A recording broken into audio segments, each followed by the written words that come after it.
This is a battle in the semi-finals of the Milk and Cookies Total War tournament. It's between me and Blademaster, and we picked the map Nemetocenna with snow. Then we remembered that Nemetocenna was banned from the map list. So this battle, I've written to Indie Pride to ask for a decision on that. He might decide that we have to replay the battle, or he might rule differently, but we'll see. I thought he might decide against awarding the replay because I picked Roxolani, and the reason why I picked Roxolani and Royal Scythia was because of their Christmas themed faction icon. So Blademaster chose the map. He picked the Boii and Parthia. I picked Roxolani and Royal Scythia, and I'm very happy that I got Roxolani because of their sort of reindeer and Christmas tree faction icon. And it's a decent map for Roxolani as well. Roxolani isn't a super strong faction, but they have access to the Amazonian riders. I have 3 mercenary Amazonian riders, 2-step horse archers. I have 2-step armored lancers, 2 Sarmatian horsemen, 2 Sarmatian riders, noble horse archer general, and 6 step noble lancers, 2 more Sarmatian horsemen. For the Boii and Blademaster, we have 6 spear warriors, 1 levy freeman, 6 levy spears, 3 heavy horse, 1 oathsworn, and 3 Celtic slingers. So I think the reason why Indie Pride banned Nemetocenna was because he was tired of seeing it, but I hope seeing it with snow and with a faction that is holiday themed and a faction that you haven't seen yet in the tournament is going to tip the scales in favor of not awarding a replay because this map was banned. Because there are just so many other issues with the other maps, like Armavir, for example. If both players are attackers and the players can take turns on picking the map that is best suited for that is unbalanced and best suited for them, a lot is going to depend on the map picked, and obviously Nomads are going to have no chance on a map that is anything but Nemetocenna. There are some other flat maps, but then you have the heat effects and other things coming in, and the other flat maps are not more interesting than Nemetocenna. Nemetocenna is a nice and balanced map. In my opinion, there is no reason to be... You saw the effects the map had in the Team Dignitas Invitational Tournament. Players would consistently pick maps that were suited to their factions and the attacker direction, and I think that's decidedly worse than just having a map where both players have equal chances of winning because the map is flat, and where both players have to account for the fact that the map is flat. So a faction like Rome is going to do worse on a flat map than they're going to do on something like Armavir. However, Rome is going to be able to use its skirmishers and its cavalry to greater effect. So it sort of evens out that way. Here we go. I'm starting to surround, keeping a strong center of step noble lancers.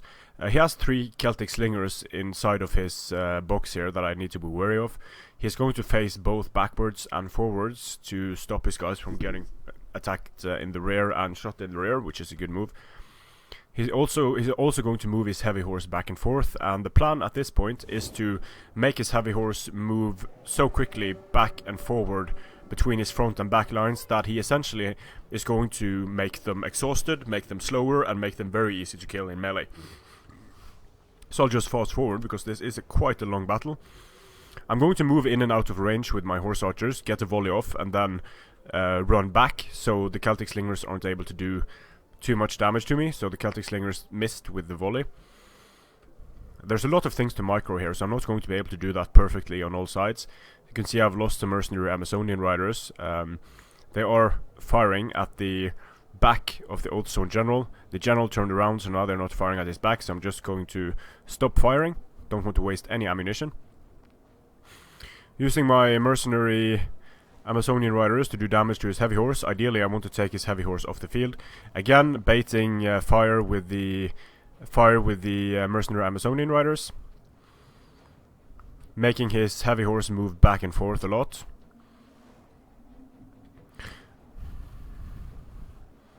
Blademaster moving up a bit.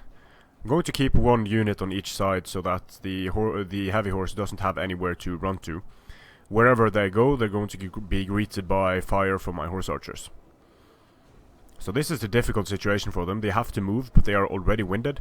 They haven't taken a lot of casualties yet, but they are quickly becoming exhausted from doing this. I'm just keeping these Amazonian riders there to do some damage. Now I'm rushing them in, getting some shots off. There we are, doing the damage. But I have to rush out of range because these slingers are coming in. Another unit of slingers, not firing yet. I have to pull away my steppe horse archers. My steppe horse archers took some fire, but they didn't take any casualties. Here I was a bit slow on my micro, so I have lost a nice bit of Amazonian riders here. Lost 10 Amazonian riders. The main thing I want to do is I want to take out his heavy horse. And here, an opportunity to get his slingers presents itself. I'm sending in my cheap Sarmatian riders. Then I'm going to sandwich them between my Sarmatian horsemen, popping Draco, charging into the veteran spears from the flank, getting the Celtic slingers, but I also lose quite a bit of steppe noble lancers in the process. But it has allowed me to isolate 2 spear units, so his levy freemen are off the field. I'm baiting out his heavy horse, running away from it, and doing bad damage with the steppe horse archers to the heavy horse, also doing damage with the mercenary Amazonian riders. So the heavy horse is going to start wavering already. I'm charging in with my Sarmatian horse, should be able to defeat the heavy horse in close combat, especially when supported by arrow fire. So the heavy horse is wavering, but it did manage to do a lot of damage to my Sarmatian riders. But now Blademaster only has this one heavy horse unit left, and I should have no problem doing what I've done to destroy his 2 other units. They are very tired, so they're going to be slow now. Sending in my Amazonians to the front, again a bit slow on my micro, so I'm going to lose Amazonian riders unnecessarily here. I'm going to try Cantabrian Circle to see if that's going to make them survive for longer, but it doesn't really work. They're taking too much damage. I think it was firing on them with all of these Celtic slingers, so the Celtic slingers are able to do a lot of damage now. Blademaster just boxing up and trying to keep me at range with his Celtic slingers, sending out his spear warriors to try and throw javelins from time to time. I'm just going to stay in my position where I've surrounded him, make him face multiple threats at once, sending in my steppe horse archers to bait some javelins and to do some damage here. Annoying thing with the slingers is that they just have so much ammunition.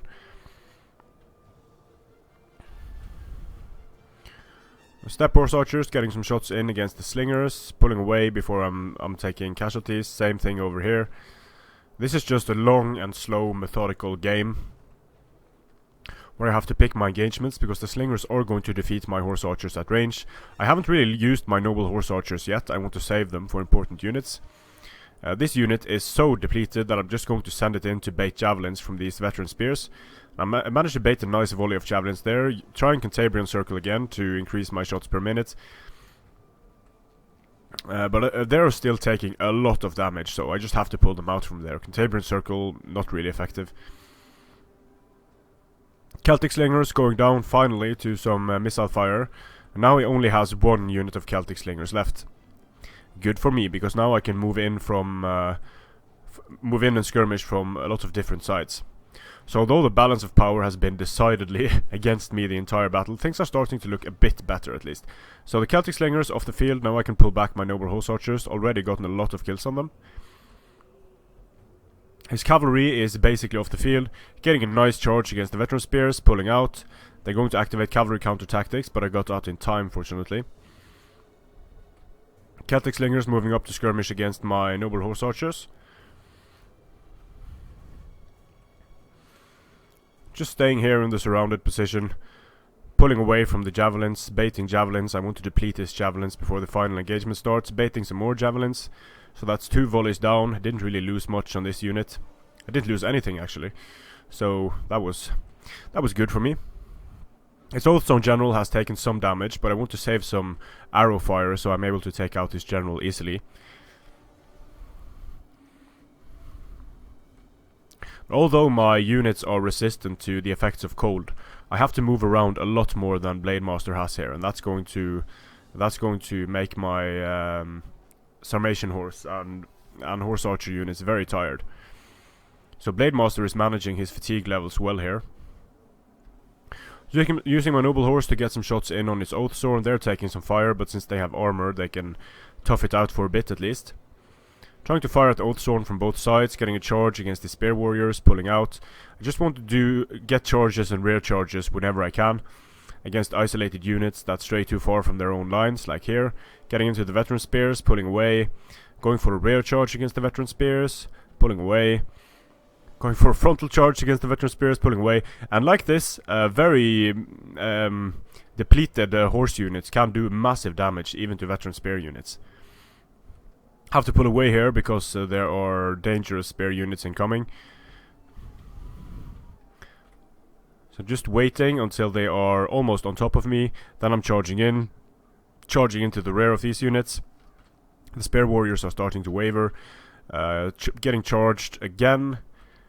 Charging over here against the Spear Warriors, pulling out. Charging from all directions on the Spear Warriors that stray too far from their own lines. One unit of Spear Warriors going down. These two units were able to defeat the horses they were up against. These Sarmatian horsemen are going to eat a lot of javelins, but luckily it was on a depleted unit. Lancers coming in to destroy a unit of Veteran Spears. That unit is off the field. So now the Spear units are getting destroyed very quickly by my cavalry. Getting nice charges over here as well, so Spear Warriors off the field. Veteran Spears are doing better, but this unit of Veteran Spears is going to rout as well. But Blademaster had this game on a timer, so you can see I only have 6 minutes left to break this box. And ideally I would want to rest my units a bit more, but there was no time limit given from Indie Pride, so I didn't figure that time was going to be an issue. But at this point I realized that shit, I only have 5 minutes left to do this, so I can't really rest my units. And that was very unfortunate because my Steppe Noble Lancers are tired, exhausted, my general is very tired, and that's going to make it a lot harder for me to hit Blademaster's units that have moved less than me in melee, and that is very, very unfortunate, because ideally I would have wanted to rest all my guys to not have a penalty on speed, because that's going to make my charges less effective, and it's going to make it harder to pull out. But I'm going for his general here, getting a nice charge. The general popped shield wall, managed to get into the Celtic slingers. The general is losing, being charged in the rear, but Blademaster pops headhunt on a very important moment in the battlefield. So the Oathsworn is losing decisively and attacked in the rear, so this Oathsworn unit would have shattered if he didn't use headhunt. So he used it at a very good moments in the battle. Draco is in effect, so that means that I'm going to be able to reduce the bonus against large of his spear units. Very important for me. Pulling out with my Noble Lancers. My Sarmatian horse are basically dead at this point. They are surrounded. Charging in with Steppe Armored Lancers against these Spear Warriors, trying to break them. I actually managed to pull out the Sarmatian horse, which was very good for me. And at this point, I don't think there's much Blademaster can do to stop me from just cycle charging all of his units into oblivion. His general is about to die. Here we have Spear Warriors being attacked in the rear. They turned around just in time. A Steppe Noble Lancer charge coming in here, doing a lot of damage to the Veteran Spears that have Draco on them. My Noble Horse Archer General is charging into the front of this Veteran Spear unit, while Sarmatian Horse are charging into its rear. So this Veteran Spear unit should rout off the field momentarily. I'm losing a unit of Steppe Noble Lancers here, but they did very important damage. So this Veteran Spear unit should be off the field momentarily, and it's shattered. So again, I only have 3 minutes left to do this, so I have to play a lot more carelessly than I would have otherwise. I'm going to charge in against the Veteran Spears, and probably lose the Steppe Noble Lancers. Kiting away from his Veteran Spears because I want to isolate them a bit more. Some Steppe Noble Lancers charging in, feinting, so I'm able to get a nice charge against this unit in the rear. Nice charge against unbraced spear warriors, absolutely destroying the spear warriors on the charge. I'm bringing the Steppe Noble Lancers around for a flanking charge on these veteran spears. They have cavalry counter tactics on, which is dangerous, but they're still going to take a lot of damage on the charge. The spear warrior unit just shattered, which was very important for me.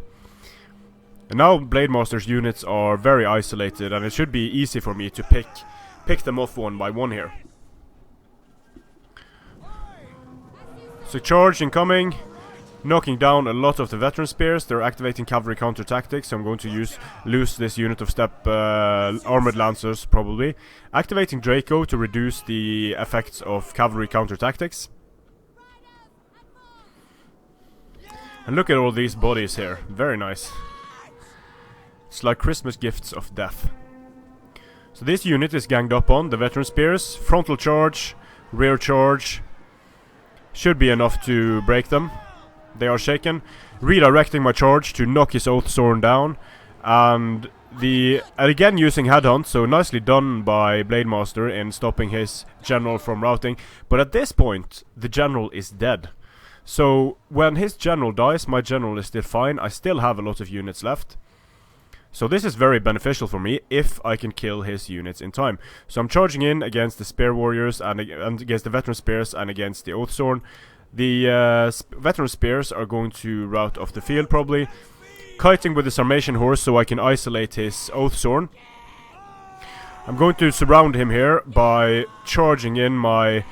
I'm going to charge in my noble horse archers into his veteran spears, attacking them in the rear.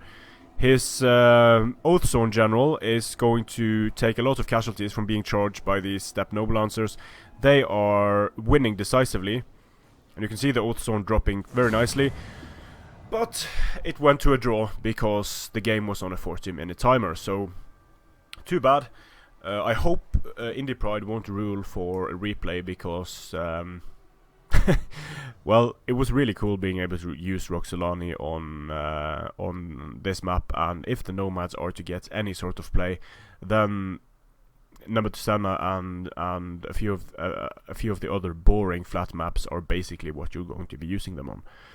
So good game, well played to Blademaster. He brought a direct counter build to what I brought, but I think if this battle had lasted for... if there was no timer here, I would have been able to be a lot more patient, and to be honest, with the general dead, I don't think there is any reason that there is any way that Blademaster can stop his units from just routing off the field from being charged repeatedly. Because I had 2 Lancer units left. I had my general. I had a unit of 2 units of noble lancers, 1 unit of horsemen, 4 random units of depleted horse archers. So although he had the veteran spears left and he had the Celtic slingers and his depleted Oathsworn, I don't think there would be any way that that Blademaster could have won this if the battle continued. He did call a GG for a little while before this happened, so let's have a look at the kills. The Amazonian riders didn't do too well, mostly because they were firing at heavy horse. So the heavy horse, 30 kills for that heavy horse, which was okay, but these heavy horse did nothing. The spear warriors and the veteran spears killed a lot of horses, so did the Celtic slingers. So nicely done by Blademaster in bringing these Celtic slingers. 1586 kills for me, 933 for him. And what we had left on the battlefield when the game ended was he had this unit of veteran spears and this unit of veteran spears. He had his Oathsworn with the general dead. He had his Celtic slingers, and I had this unit of Sarmatian horse, this unit of Steppe Noble Lancers, this depleted unit of Steppe Noble Lancers, my noble horse archer general, mercenary Amazonian riders, 2 Steppe horse archers, and I think that was it actually for what I had left and what he had left. And the battle statistics screen won't, of course, take into account units that shatter. So if you go by the men deployed and the losses that Blademaster suffered here, he should have had he had something like 200 200 and something men remaining on the battlefield. But according to the kills and losses, he would have something like 500 men remaining. But that's of course because of the units that shatter. So the kills don't tell the entire story of units that shatter. Or so I had about 250 men remaining if none of my units shattered. But I think some of my units in fact did shatter. So I think we had about the same amount of men left on the battlefield, but mine were cavalry, they were lancers, they were Sarmatian horsemen with Draco, and he had 2 veteran spears. So again, I don't think Blademaster could have pulled that one off, and I don't think he did either because he called for the GG. But I'll await Indie Pride's decision, and we'll see what we do about it, because the game was played on a map that wasn't in the map pool. But I think it was a fun game, it was a good game. Nice to try the Roxolani against the Boii, 2 factions that have decidedly Christmas colors.